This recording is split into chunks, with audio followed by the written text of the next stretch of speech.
Manuales de prevención del lavado de dinero. Esto es algo que te va a ayudar para el cumplimiento de la ley de prevención del lavado de dinero, la conocida como la ley de PRP, y que dentro de las obligaciones te debería de estar dando una funcionalidad de todos los pasos a seguir para que tú puedas llegar al cumplimiento de prevención del lavado de dinero.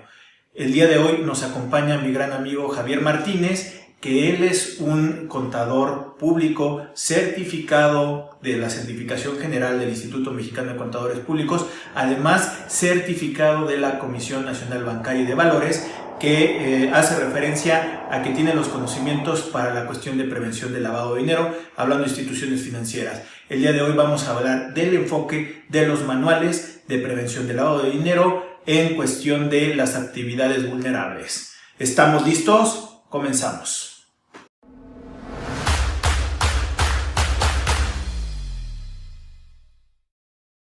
¿Qué tal, amigos? ¿Cómo están? Mi nombre es Rodrigo Ramírez y como lo había anticipado, el día de hoy vamos a hablar de los famosos manuales de prevención del lavado de dinero de PLD, que por ahí han estado sonando mucho desde hace algunos años, dependiendo del sector al que estemos. Si eres de actividad vulnerable, casi es muy reciente, y cuando estamos hablando que es de sistema financiero, sabríamos que ya tienen un rato con este tipo de manuales. Pero el día de hoy traemos un especialista, un experto. Él es certificado por la Comisión Bancaria y de Valores. Por eso es que nos estamos acercando con gente que sabe, porque lo que nos interesa el día de hoy es hacerte llegar el mensaje de la importancia de tener los manuales de prevención de lavado de dinero. Javier Martínez sería el que nos estaría acompañando el día de hoy, amigo de muchos años, hemos compartido también muchas experiencias y habilidades con diferentes sectores, y me da mucho gusto recibirte. Javier, ¿cómo estás? Excelentemente bien, mi querido Rodrigo. Vamos a espantar a mucha gente. En términos generales, es una obligación que no se ha cumplido por infinidad de empresas que realizan actividades vulnerables. Entonces, sí, yo creo que mucha gente va a empezar a preocuparse porque, pues, más que las multas de no tener el manual, sería que no estén cumpliendo con sus obligaciones antilavado de dinero. Entonces, mejor que no se preocupen, mejor que se ocupen, ¿no? A hacer las cosas. Fíjate que también incluso hacerlas tiene sus riesgos. Me decía, por ejemplo, un cliente, dice, oye, fíjate que quiero hacer esto, yo no he hecho nada y lo quiero hacer ahorita. Tú dices, oye, a ver, espérate, vas a hacerlo de 5 años para acá o 6 años para acá, desde 2013, ¿y qué va a pasar con las multas? Porque te van a llegar multas de cada uno de los meses. Yo creo que puedes llegar a 70, 80 millones de pesos de multas, ¿eh? O sea, no es broma, así es como están las disposiciones. Entonces, desde ahí se tiene que analizar muy bien cuál es lo que se va a hacer, ¿no? O cómo se va a hacer para poder cumplir adecuadamente. Déjame hacer un clic con lo que acabas de comentar. El día de hoy, al ser una ley administrativa, que es claramente un recordatorio que no es una ley fiscal, pero sí tenemos que tener cumplimiento por presiones también a nivel internacional de la GAFI y de sectores que justamente son vulnerables, no solamente con la cuestión de lavado de dinero, sino también es a nivel internacional la cuestión de financiamiento de terrorismo. Pero déjame hacer un poquito esta acotación. El año pasado nos mandaron por ahí unas cartitas que supuestamente tendríamos que muchas personas estar dado de alta en la plataforma, y fue un descontrol porque nadie sabía si sí o si no, pero toda la gente se empezó a asustar. Antes de ese octubre que mandaron las cartitas, sale por ahí el periodo para inscripción al PAR, al Programa de Actualización y Regularización de Cuestión de Prevención de Lavado de Dinero, que ya lo habían dicho desde hace varios años, pero el 2019, en enero, empiezan a medio formular cómo iba a ser ese plan, y que estaríamos hablando que se terminó en febrero de este año para poder hacer la implementación, que justamente también ahorita nos vas a poder decir si entra o no la cuestión de estos tipos de manuales. Pero es muy cierto lo que dices. Hay muchos clientes que ni siquiera sabían que tenían la obligación, y llega la pregunta, ¿cuántos años me tengo que actualizar? o si me tengo que ir desde que nació la ley, que estamos hablando que, bueno, que entra en vigor más bien desde 2013 a la fecha, cuando ya pasaron los 5 años. Entonces, creo que entra un conflicto de ideas y de que el contribuyente no sabe qué es lo que tiene que empezar a reportar o si de plano tiene que reportar. Fíjate que no es mundo fiscal, como bien lo indicas. Los 5 años realmente no procederían en este mundo administrativo. Yo considero que se debiera o pudiera llegarnos multas, si nos llegan a revisar y tenemos actividades vulnerables de los que no hemos presentado avisos, pudieran multarnos desde septiembre del 2013 para acá. O sea, todas serían obligaciones que no se han cumplido. Entonces, el problema sí es grave, pero aún presentándolo de forma espontánea, fíjate que el artículo 55 de la ley antilavado dice que puedes tener una espontaneidad, pero solo una vez. Y eso, ha habido ahí un tema en el que todavía no sabemos los tribunales cómo van a tomar ese solo una vez. Si va a ser una vez por cada aviso o una vez que no presentaste un aviso X y con eso perdiste la bala, porque no tenemos todavía un antecedente al respecto. Entonces, no es sencillo tomar esas decisiones de decir, hoy presento todo sin estar en un programa de como de autorregularización, ¿no? Que terminó y el que lo aprovechó y los demás pues, tenemos un riesgo de multas muy amplias. Javier, ¿qué es esto de los manuales? A ver, vamos primero, salvo tu mejor opinión, a ver en dónde podríamos tener broncas con las actividades vulnerables. Recuerden que tenemos 16 actividades vulnerables. A lo mejor si les echamos una ojeada así muy, muy generalota para que nos vayamos espantando un poco, pudiéramos ver este punto. La fracción 1, pues es la parte de juegos con apuesta, concursos. Aquí son pocas las personas que caen en estos supuestos, casinos, o alguien hasta Liverpool, ¿no? Si rifa una camioneta por entregar una camioneta que excede, porque no solo es recibir préstamos, sino también pagar premios. Perdón, no solo es recibir premios, sino también pagar premios, ellos también tendrían esa obligación. Después la fracción segunda habla de tarjetas de servicio, de crédito, prepagadas, y aquí sí hay muchas empresas que han estado trabajando con este tipo de tarjetas y no siempre han venido cumpliendo con estas obligaciones de la fracción segunda. La tercera, esa está como en desuso, son los cheques de viajero, aunque fíjate que ahora ya están saliendo cheques de viajero que en realidad vienen dentro de una tarjeta, cheques de viajero digitales, ¿no? Pero prácticamente no hay nada ahí. Y esta a todo el mundo nos espanta. Préstamos. Si tú realizas préstamos, caes en la 17 fracción cuarta. Oye, ¿pero qué préstamos? Pues préstamos. A mis empleados, pues sí, son préstamos. Intercompañías, sí, son préstamos. Con los socios, o sea, todos son préstamos. Se tendría que analizar si hay algún criterio de la Unidad de Inteligencia Financiera que nos permita no presentar avisos, pero eso no nos dice que no presentemos avisos y ya. Tendríamos que tener los expedientes con la actividad vulnerable documentada, aunque no se presente el aviso.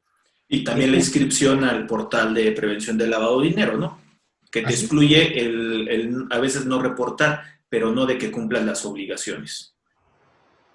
Entonces ya, con esto de préstamos, mucha gente se pone a temblar. Dices, es que ahí pudiéramos caer casi todos. Pues sí, pudiéramos caer casi todos. Compraventa de inmuebles, esta es la 17 fracción 5. Toda la parte de inmuebles también tiene un sinfín de supuestos. Ahí es donde hay más problema porque la información le llega al SAT, no al SAT que cobra impuestos, sino al SAT administrador de la ley antilavado, y le llegan avisos del notario. Entonces, oye, a ver, ¿esta empresa te presentó los avisos? No, yo tengo la información del notario, pudieran llegar esos requerimientos diciéndonos, oye, ¿qué crees? Que no me presentaste avisos por esta compraventa de estos inmuebles. Y entonces, eso sí nos va a poner a temblar un muy buen rato. O sea, es un problema ahí grave. Entonces, préstamos nos espanta. Compraventa de inmuebles nos espanta. La 16, la fracción sexta es habla de joyería, ahí está muy claro la parte de joyerías y que venden, digamos, algunos tipos de alhajas un poco más caros. Comercialización de obras de arte también cae ahí con los niveles de precio. Y la fracción octava habla de la comercialización de vehículos. Aquí en esta comercialización de vehículos son vehículos que vuelen, que se arrastren, que se metan al agua, todo tipo de vehículos entran ahí. Entonces, hay muchas empresas que venden maquinaria y de repente pudiera estar cayendo ahí y no lo han tomado en cuenta. Todas las empresas de blindaje, la de traslado de valores, y hay otra de prestación de servicios profesionales. Aquí entran todas las empresas de outsourcing. Si tú prestas servicios de outsourcing de personal, tienes la obligación de cumplir con la ley antilavado de dinero en la fracción 11. O sea, hay muchos clientes que dicen, oye, y si no quiero, pues está bien que no quieras, pues, pero parece como que estás corriendo un riesgo muy alto simplemente por no querer cumplir con una obligación que es relativamente sencilla. Mira, ahí déjame regresar tantito, Javier. Y de hecho, o sea, ¿cuál es el argumento que muchos llegamos a tener? ¿Por qué razón no consideran que entra el outsourcing ahí? Porque esto lo están aclarando mediante criterios que salen publicados en el portal de prevención del lavado de dinero. Por ahí de octubre del 2016 sale uno que dicen que en esta misma fracción que estás haciendo referencia entra la cuestión del outsourcing.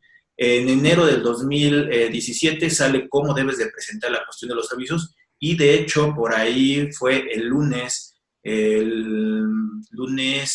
de hace unas cuantas semanas, sale un recordatorio, oye outsourcing, acuérdate que tienes la obligación de cumplir, pero ¿cuál es la forma que muchos llegan a pensar? Es yo no debo de cumplirla porque me lo están dando como un criterio, así no dice la ley. La bronca es que tú ya sabes cuál es el criterio de la autoridad y puede ser susceptible a una revisión y que te metan en una bronca. Podrás tener medios de defensa, pero el chiste es que ya tienes una bronca asumida o ganada, ¿no? Aquí casi todos las tesis que tenemos, o sea, de gente que se estuvo peleando contra esta ley, prácticamente, haz de cuenta que van como 22, ¿no? O sea, la gran mayoría de los juicios los han perdido los obligados. Son sujetos obligados en esta ley. Entonces, sí suena como que si tú tienes una empresa de outsourcing de personal que no ha cumplido y quisieras ahorita cumplir, casi te diría, oye, pues va a quebrar porque cuando lleguen las multas no va a haber forma en la que se pueda levantar la empresa y entonces ya tendrías que estar viendo cómo armas una nueva para empezar de nuevo, porque aquí vas a tener un problema muy grave. Y más como ha estado mi amigo Santiago, ha estado muy activo últimamente, ¿no? Sí, entonces sí suena como que quieren conseguir algo de recaudación, dicen por ahí los diarios internacionales que con presiones extralegales, casi, ¿no? Entonces, sí suena como que no está sencillo que esto no se haya solucionado. Después, el 12 son notarios, el 13 es la retención recepción de donativos. Aquí en donativos también hay muchas empresas que reciben donativos y que piensan que no tienen que registrar. Por ejemplo, el Monte de Piedad da donativos a donatarias. Entonces, si estos donativos rebasan del orden de 140,000 pesos, en ese momento esa donataria ya tiene la obligación de estar presentando sus avisos antilavado de dinero. Aquí es donde se dio este caso hasta que parecía un tanto chistoso, en donde un sacerdote dio de alta a su entidad religiosa y le llegaron multas por 19 millones de pesos, ¿no? Entonces, ese requerimiento, esa multa anduvo por ahí circulando porque sí espanta de manera terrible, ¿no? Entonces, eh, yo creo que sus oraciones sirvieron y por ahí sacaron el par y gracias a eso se debe haber librado, pero tenían un problema muy grave. El PAR es el programa de autorregularización. Después el 14 son agentes o apoderados aduanales. El 15 es arrendamiento de inmuebles. Y aquí también, si tú rentas un inmueble que es del orden de 140,000 pesos arriba de eso, ya caes en esta obligación. O sea, aquí también mucha gente se ha confundido y han estado presentando avisos cuando no deben presentarlos. Dicen, oye, espérate, es que si yo rento por 90,000 pesos, no entras. Oye, pero es que si le sumas 6 meses, ya entro. No, solo se suman las que entran en el umbral de identificación. Las demás no se suman. Y ahora tenemos una nueva que inició en septiembre su aplicación, que es las operaciones con monedas virtuales, ¿no? Que es un control que se tiene que llevar para poder cuidar estos aspectos de monedas virtuales, de bitcoins, etc. Entonces, oye, yo no creo tener un problema de antilavado de dinero. Y entonces vamos a tu empresa, analizamos lo que haces, cómo lo haces y vemos en qué casos sí podrías caer.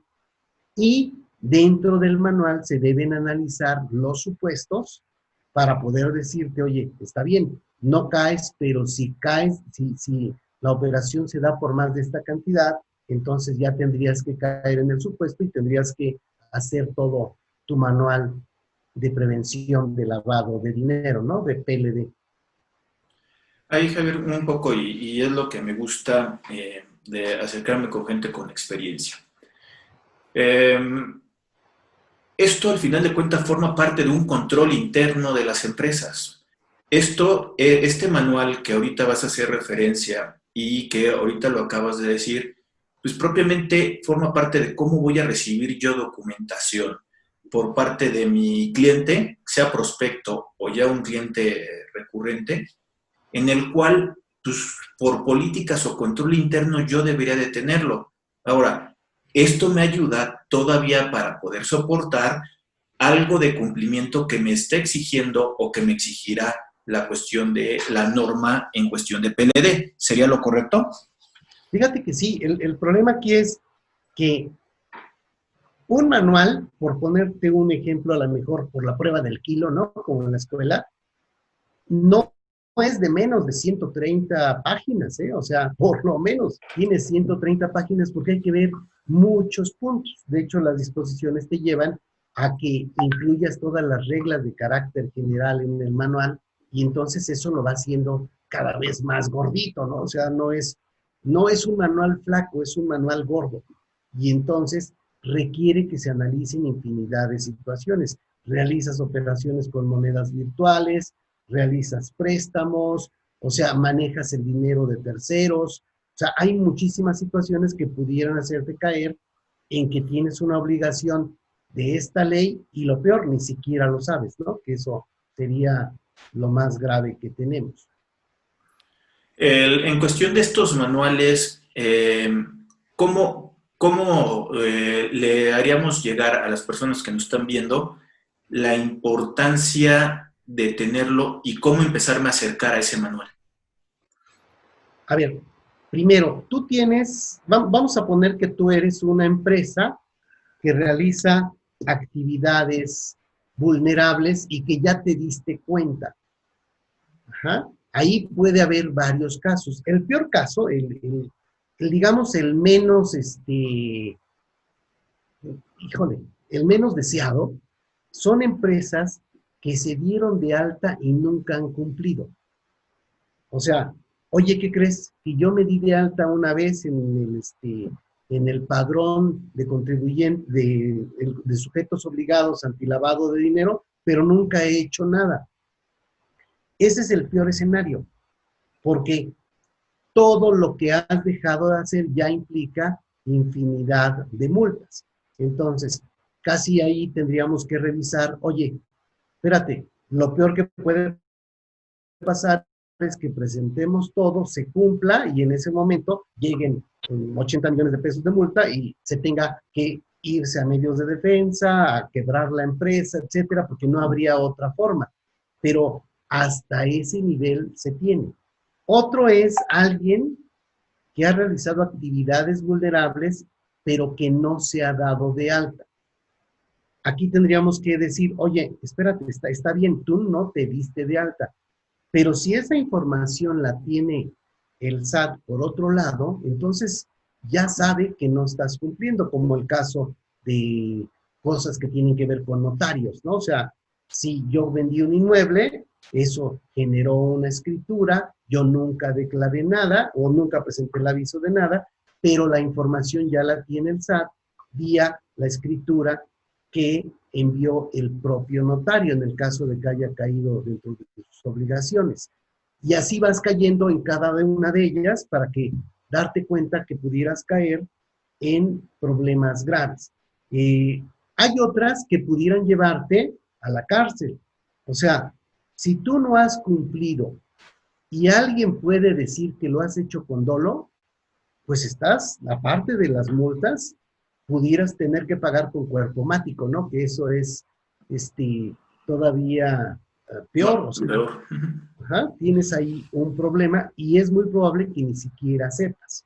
Entonces, hay gente, por ejemplo, un prospecto de cliente nos decía, oye, es que lo que yo hago es comprar carros caros y luego los vendo, entonces mi operación es esa, compro el carro caro y luego lo vendo. Dices, pues está todo dar, o sea, estás haciendo una operación en la que evidentemente está llegando dinero que no suena limpio, ¿no? Porque si alguien tiene el dinero para comprarse un Ferrari, o sea, va y lo compra directamente, no utiliza a un tercero, a menos de que ese tercero sea alguien que ponen ahí como testaferros, como prestanombres, para poder ocultar de dónde viene o cómo se compró ese automóvil, ¿no? Por ejemplo. Y entonces, sí, adelante, perdón. Entonces, aquí es, o sea, ya estoy identificando la cuestión de que yo soy obligado. Sí, Ya me estoy percatando y ya me sensibilicé de todo el contexto que me está llevando mi actividad, porque es una actividad vulnerable. O sea, hay muchas actividades que tú estás desarrollando que pueden ser no vulnerables, como ahorita dijiste, todo el artículo 17, cuáles son las fracciones que están enlistadas y cuáles son las actividades que tiene identificada la actividad vulnerable. Después, el siguiente paso que uno tiene que empezar a identificar sería la cuestión de ver en qué momento soy susceptible de empezarme a inscribir en el portal de prevención del lavado de dinero, ver la cuestión de los avisos, ver la cuestión de los umbrales y mi necesidad de poder documentar la operación que estoy desarrollando, que como lo dije hace ratito, pensaría que es más una cuestión de control interno que me ayuda a soportar la operación que estaría yo entregándole a la cuestión de la autoridad. sí. De hecho, en muchos casos, seguramente la información, si la tienes, vamos a suponer que tú eres un agente inmobiliario, tú te dedicas a vender casas, ¿no? Pero solo como comisionista. Bueno, tú tienes obligaciones antilavado de dinero. Y entonces tienes que identificar a la persona que es el dueño del inmueble y también al cliente que está adquiriendo ese inmueble y tienes que presentar tú los avisos. Entonces, necesitas tener un manual para saber qué formatos vas a llenar y cómo tendrías que cuidar que no se den supuestos de probable dinero ilícito, ¿no? Que ese sería lo que busca esta ley. Que Después justamente está, también estaría pensando que lo que estás diciendo es la generación de formularios o de formatos que son propios, que yo no puedo estar utilizando de un machote de todas las empresas, sino que tiene que ser especializado para poder cubrir mis propias necesidades, porque no toda la gente opera igual que yo, ¿es correcto? es que cada una de las fracciones, de las 16 fracciones, son diferentes. O sea, no pudiéramos decir es que hay 16 fracciones del artículo 17 con 16 actividades vulnerables y estas son las reglas, ¿no? Cada una de las fracciones tienen reglas diferentes. Entonces, cada sujeto obligado tiene que hacer su plan de trabajo para poder cumplir con las obligaciones de forma personalizada, por mencionarlo de alguna forma, ¿no? En este tipo de manuales también se queda quién es responsable de cubrir ciertas funciones, ¿no? Claro, claro. Tú tienes, haz de cuenta aquí, tú tienes una empresa. En tu empresa hay un consejo de administración o un administrador único, un director general, y tú tienes aquí la opción de poner a un representante de prevención de lavado de dinero, que puede ser ninguno de ellos, o puede ser directamente uno de los consejeros o el propio director, pero se da de alta así como representante PLD.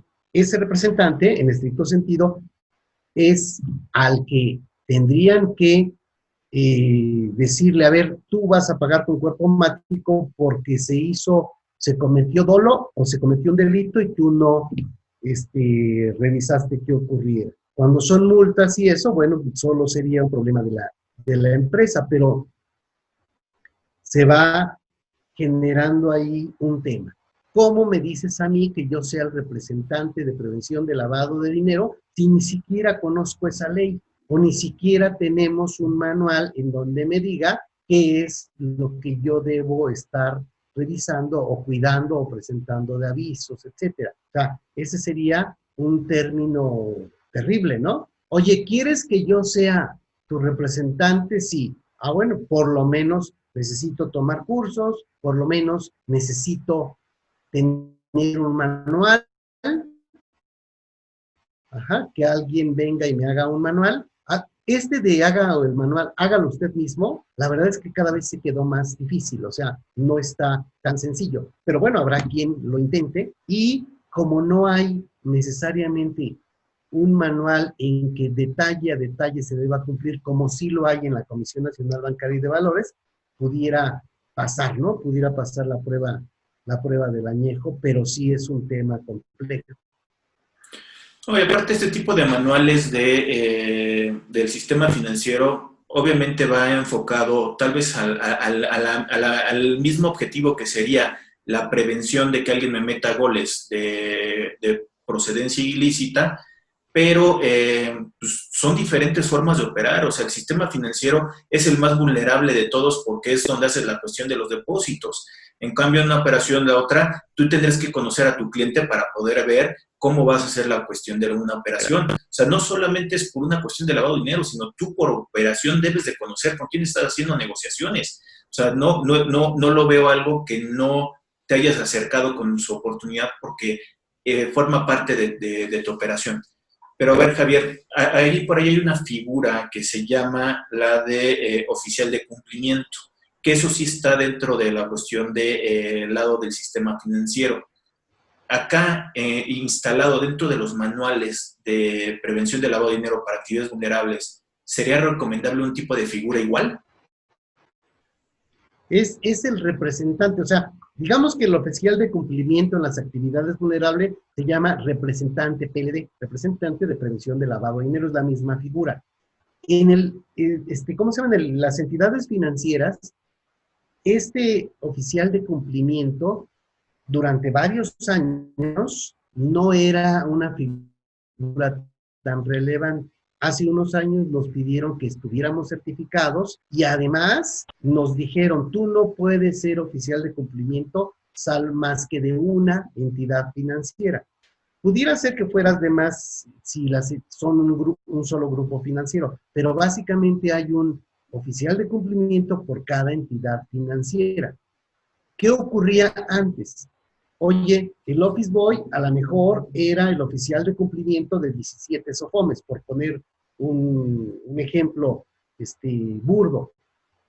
Así está ocurriendo ahorita con muchas actividades vulnerables, porque no se le ha dado a esta figura del representante un estatus obligatorio importante. Entonces, en tanto no ocurra eso, pues no hay bronca. O sea, tú pudieras poner como representante a cualquier persona y no tendría esta persona que cumplir, imagínate, ni siquiera con capacitarse ni nada, o sea, simplemente con que tenga fiel sería suficiente, lo cual, por supuesto, es algo que va a cambiar en las disposiciones que esperamos que cambien, porque la GAFI, que es la organización de la OCDE que controla todo el lavado de dinero a nivel mundial, ya nos dijo pues que no estamos haciendo las cosas bien y que tenemos que cambiar las leyes, ¿no? Entonces, al cambiarlas, la figura del representante va a tener mayor relevancia y va a tener que estar capacitado y otro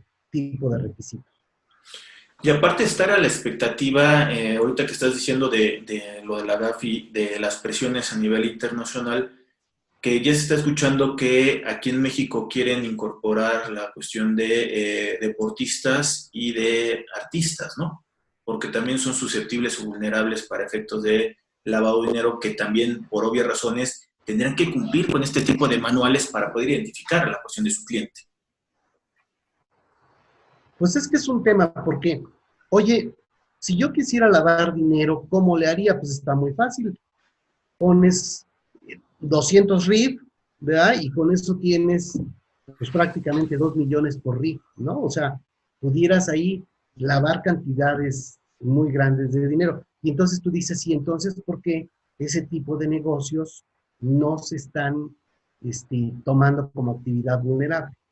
En este caso, a los bancos como entidad financiera les han dado la obligación de que si tú tienes un cliente que maneja dinero en efectivo, tienes que darle marcación personal para ver que realmente el dinero venga de lo que hace.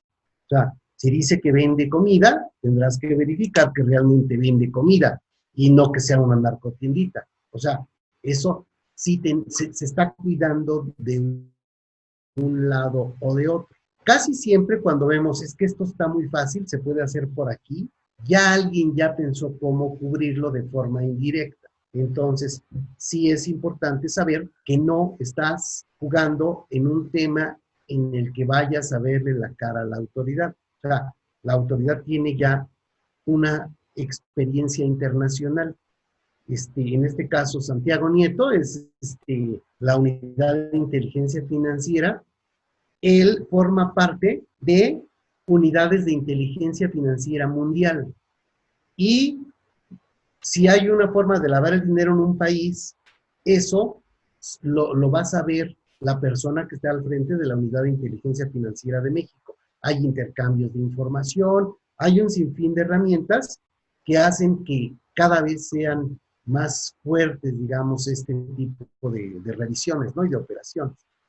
En 2016, justamente cuando hice el comentario de hace ratito de lo del outsourcing, fue porque a nivel internacional el grupo de las WIF identificaron un esquema a nivel internacional de empresas que nosotros las llegamos y las conocemos también como empresas fantasma, pero eran ligadas en la cuestión de outsourcing a nivel internacional, donde eran un grupo estaré tal vez equivocándome del número, pero más de 50 empresas a nivel internacional de cuestiones de outsourcing que le estaban llevando la cuestión del lavado de dinero a nivel internacional.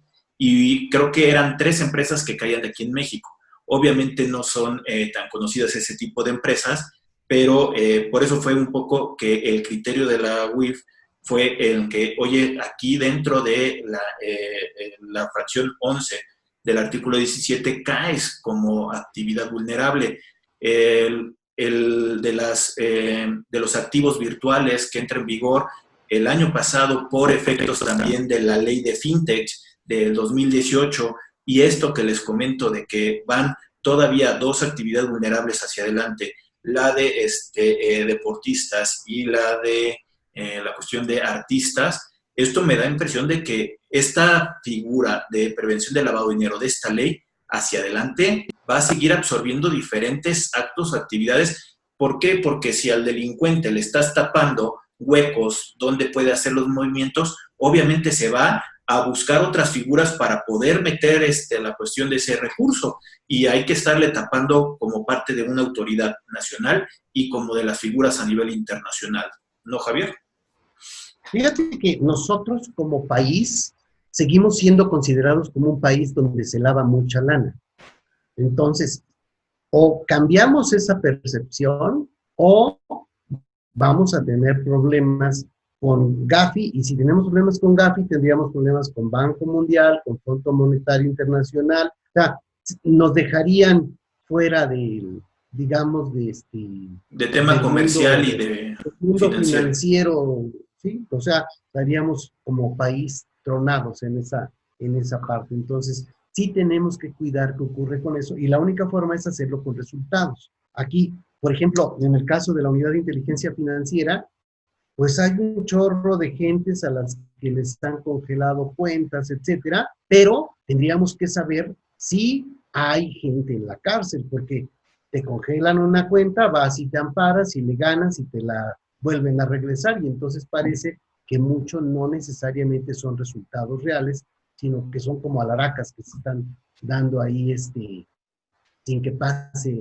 mayor cosa, ¿no? O sea, la FGR, lo que era la PGR, también no parece que se esté poniendo las pilas en relación a que es un eslabón de la propia cadena, y entonces esto a nivel Gafi sí lo están viendo y nos están escueleando para que funcione. Bueno, Javier, un poco para poder regresar entonces. Estamos hablando que este tipo de manuales, digamos que lo que debería de estar cubriendo es las necesidades del artículo 18 de la cuestión de las obligaciones, ¿no? La identificación de la actividad vulnerable, el alta, la cuestión de los avisos, cómo los tengo que presentar, cómo me tengo que dar de alta, cómo debo de guardar y documentar la información cuando la autoridad me llegue, me pida este tipo de documentos, hacerle el énfasis de que esto no solamente es cuestión de la ley, sino también tenemos un reglamento y reglas de carácter de cuestión de prevención del lavado de dinero, donde me dicen qué tipo de formatos se tienen que utilizar, no formatos de operación, sino formato para reporte en cuestión de la UIF y el portal de lavado. Te voy a leer un poquito un índice de un manual. Dice contenido del manual PLDFT, esta es una empresa de outsourcing. Dice objetivos del manual, abreviaturas utilizadas, conceptos y definiciones, política de enfoque basado en riesgos de PLDFT. Tienes que revisar si realmente a ti te podrían utilizar para lavar dinero. Después hay política de límites y prohibiciones a pagos y cobros con dinero en efectivo o monedas virtuales, que tienen las mismas limitantes ambas. Después, información de operaciones con dinero en efectivo para la presentación de declaraciones informativas. Esto, si vienes del impuesto sobre la renta, también es conveniente que aquí tengamos los controles para que la información llegue del otro lado. Ahora sí, vamos a la política de identificación de clientes y usuarios.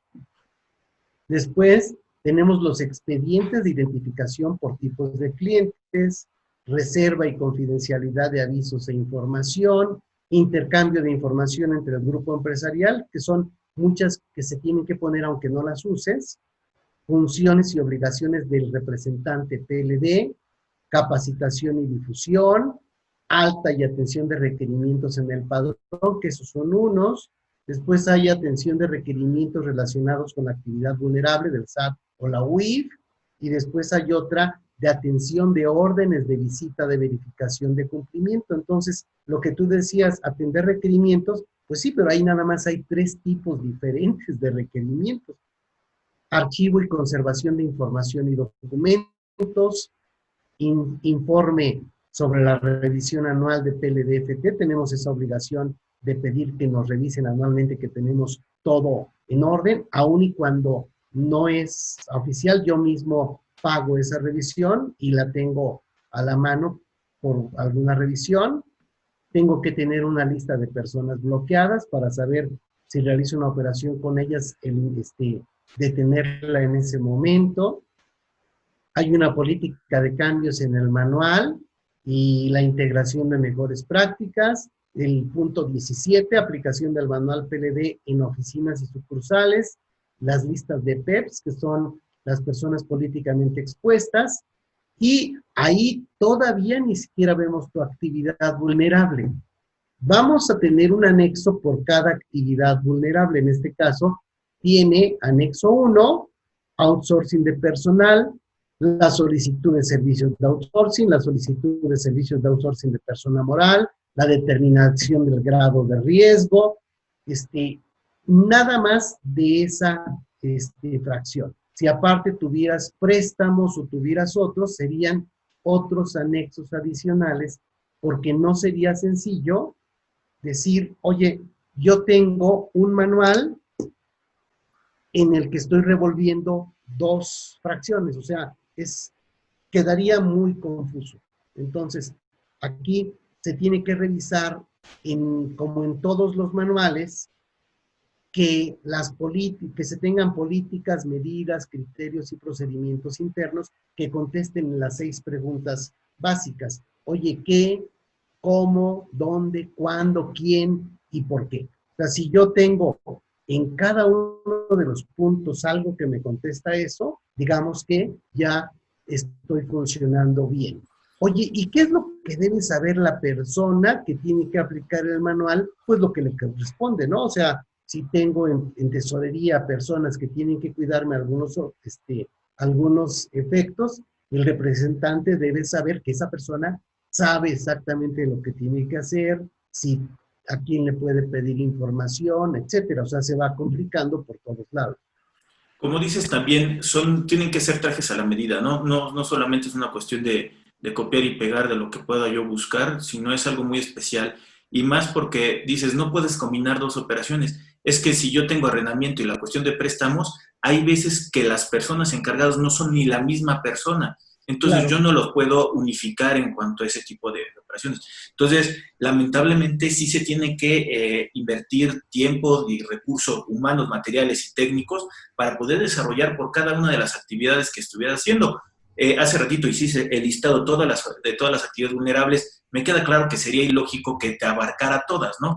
Hay algunos que puede ser, entre comillas, más sencillo como notarios, pero si tú ves cómo se desglosa todas las operaciones de las cuestiones que entrarían en prevención de actividades vulnerables, o sea, se le vuelve una locura también a la cuestión del notario. O sea, no es tan fácil como poder de llegar y decir, el día de hoy quiero cumplir porque me nació ser cumplidor. No, es que hay que hacer un análisis de todo lo que he hecho hacia atrás y también todo lo que yo quiero unificar para una cuestión hacia adelante.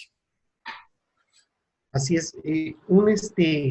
Un cliente nos decía, oye, yo vendo automóviles, básicamente automóviles usados, y me preocupa esta ley. Pues está muy fácil. No vendas autos que rebasen el importe en el que ya entras a las obligaciones de la ley antilavado. Y entonces dijo, oye, sí, pero si alguien llega y me quiere comprar un carro caro, ¿qué hago? Bueno, entonces revisen y ustedes mismos, entre varias gentes que se dedican a la venta de autos, creen una empresa que esa es la que compra y vende los autos caros, y esa sí tiene que cumplir con todas las obligaciones antilavado, y todos los demás pudieran no caer en este supuesto. Habrá veces en las que se pueda hacer eso, y habrá otras en las que no se puede hacer, ¿no? En el concesionario de automóviles también ocurre algo similar, y andan buscando cómo no meterse en tantas obligaciones que sea más caro el caldo que las albóndigas, ¿no? Que eso ocurre muchas veces. O sea, hay un exceso de administración para poder cumplir y se pudiera de repente evitar, ¿no? O sea, cosas que de repente es simplemente una decisión financiera. O separar empresas, ¿no? Nosotros aquí en México Hay muchos casos donde tenemos grupos de empresas en donde tú llegas y dices, oye, ¿por qué son 74 empresas? Y te empiezan a explicar, es que fiscalmente esta por esto, es que financieramente esta por esto. O sea, es probable que aquí tú digas, tengo una actividad vulnerable, pues zápala a esta empresa, que no te contamine las demás y solo cumples en esa y ya sabes que ahí tienes que controlar todo, pero a lo mejor de alguna forma dejaste la información ya muy enfocada, ¿no? En algún lado. Oye, Javier, o sea, justamente este tipo de mensaje que quiero yo transmitir es que se tienen que acercar con gente experta como Javier en cuanto a este tipo de elaboraciones de manuales. Estamos hablando que las multas sí es una cuestión bastante onerosa, como lo estaba diciendo, y la cuestión hasta que puede ser una cuestión corporal. Entonces, hay que aplicarse en mucho de ese tipo de análisis de las obligaciones que se tienen que hacer, aunque no toda la vida es fiscal, sino también una cuestión administrativa. En el caso de Javier en TaxDay, o tienen el deseo y la procuración de poder capacitar justamente a gente que se dedica a este tipo de actividades vulnerables, ¿no? Desde cómo hacerte entender que caes en una actividad vulnerable, qué es lo que tienes que hacer, cumplir las obligaciones y también de la cuestión de los manuales. Javier, sé que por aquí y tienes por ahí varios cursos en la cuestión de esta generación de manuales. No sé si puedas decirnos un poquito qué contiene ese curso. Mira, en el caso de las actividades vulnerables, tenemos un diplomado con 4 áreas. Uno son las obligaciones, el otro es toda la parte de cumplimiento, el tercero es toda la parte del manual y el cuarto módulo es la parte legal, ¿no? ¿Qué vamos a hacer para poder defendernos, para poder atender una visita, etcétera? Entonces, aquí en el caso del manual sería el módulo 3 y nuevamente entra de forma tal que va llevando todo todo lo completo, aun y cuando pues representa un problema en que cada quien tendrá que revisar cómo logra saber sus propias actividades vulnerables. Sí, sí, sí, creo que me revolvió un poco. Tú vas a hacer un manual PLD. Ese es un manual que tiene muchas características que son prácticamente para todos los manuales. Y después, dependiendo del área o de la actividad vulnerable, vas a tener anexos en donde todo el manual se va a llevar, pero específicamente a las actividades vulnerables que estamos viendo. Hoy estamos viendo préstamos, ok, habrá que identificar al cliente, habrá que revisar qué documentos se entrega, o sea, todo ese tipo de cosas las tienes en tu manual general y en el anexo tienes cada una de las actividades. En este módulo básicamente estamos viendo el manual a nivel general con 1 o 2 ejemplos y cada quien tendría que desarrollar los ejemplos que tuviera adicionales. Javier, ¿me permites comprometerte a que nos puedas regalar la entrada a uno de este módulo de manuales para poderlo obsequiar a la gente que nos está viendo? Perdón, no te escuché esta última parte. Ay, justamente cuando te estaba pidiendo el favor. No, Javier, que si te podía comprometer a que nos ayudaras, que a la gente que nos está viendo en línea pudiera tener la entrada a este módulo que dices del tema de manuales. Si nos regalas un acceso para poderlo rifar entre la gente que nos está viendo. Órale, excelente, sí, claro que sí, con mucho gusto. Sí, Y tú revisas las bases, tú nos pasas los datos y no se las pongas tan fácil, ¿no? Pónselas difíciles. Sí, son muchas horas, yo creo que le tienes que dedicar unas 20, 30 horas, si más o menos sabes del tema. Si no, vas a tener que estarte regresando para ir captando la idea y te vas a dar cuenta que es incluso un área de trabajo, para un contador que quisiera dedicarse solo a esto, suena como algo interesante. Desafortunadamente en México las disposiciones no nos han permitido que todos estén cumpliendo, porque si todos estuvieran cumpliendo, sí tendríamos ahí muchos despachos especializados solo en PLD de actividades vulnerables, no como sí los hay en entidades financieras, disposiciones de prevención de lavado de dinero en entidades financieras sí las tenemos, y en las otras actividades aún no han desarrollado todo lo que necesitan desarrollar.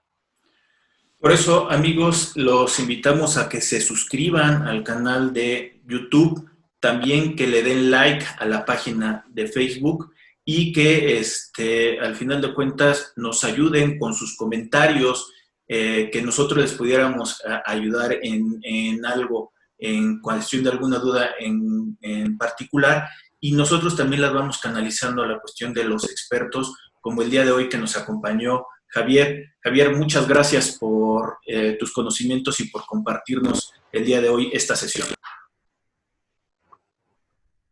Con mucho gusto, mi querido Rodrigo.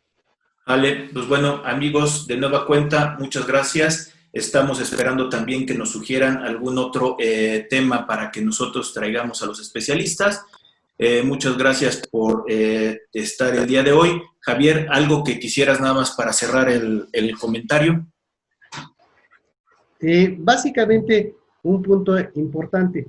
Todo esto que estamos viendo va a tener cambios relevantes, o sea, ya se tardaron.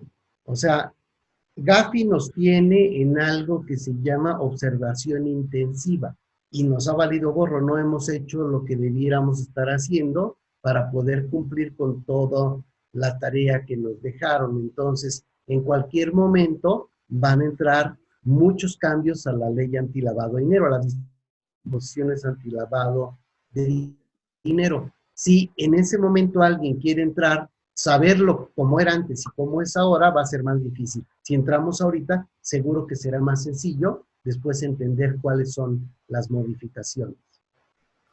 Bueno, de nueva cuenta, Javier, muchas gracias. Un saludo y un abrazo desde la distancia y pues nos estaremos viendo pronto en ahora sí que a saludarnos ya después de que pase todo esto.